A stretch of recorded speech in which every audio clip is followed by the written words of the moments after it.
అనిల్ గారు వచ్చి ఏదో సంపాదన చేస్తున్నారు. స్వామి మీరు కాశీ ప్రయాణం ఎందుకు చేస్తున్నారు? అమ్మ బాబోయ్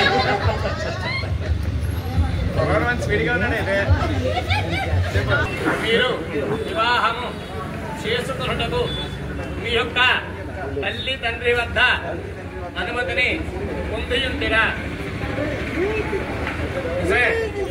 ఏంటి శ్రీనాథ్ గారు అయ్యా అడిగాడా మీ అబ్బాయి నేను పెళ్లి చేసుకున్నాను కదా నాకు పెళ్లి చేయండి అడిగాడా?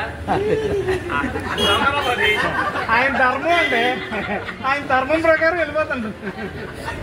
అది దొంగలో అది మంచిలో ఉండదు. ఇప్పుడు చెప్తాను మీరు చెప్పు. స్వామి మీరు మీ యొక్క గురువు గారి వద్ద వివాహము కొరకు అనుమతిని పొందియుంటిరా? ఎప్పుడు పొందారండి? నేనే కదండి అడిగానండి. చెప్పు. స్వామి మా గురువు గారు ఉపనయనం జరిపించినదే వివాహం కొరకు గాన వారి యొక్క సంపూర్ణ ఆశీస్సులు నాకు లభించి ఉన్నవి. నమస్కారం జీ.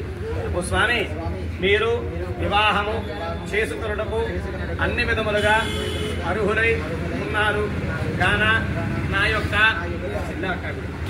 అక్కగారు అయినటువంటి చిరంజీవిని లక్ష్మి సౌభాగ్యవతి అయినటువంటి అమ్మాయి పేరేంటి పుష్పను మీకు ఇచ్చి వివాహము చేయాలని నా యొక్క మా పెద్దల యొక్క మనోవాంఛ గాన మీ నిర్ణయం తెలుపవలసిందిగా మిక్కిలి వినయ పూర్వకముగా ప్రార్థిస్తున్నాను.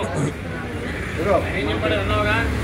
మీ బుధగరాన్ని ఆయన బాగా మెచ్చి తన అక్కగారైనటువంటి చిరంజీవి లక్ష్మీ సౌభాగ్యవతి పుష్పా గారిని ఇచ్చి నీకు వివాహం చేయాలని మనోవాంఛపడుతున్నాడు.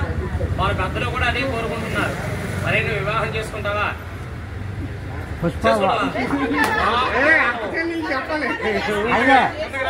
పంతులు గారు చిన్న ఇది ఇప్పుడు పుష్ప 1 పుష్ప 2 ఇచ్చి వివాహం పుష్ప 3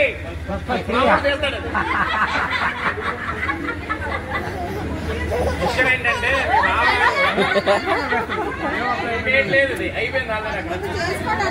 చెబుతా విను.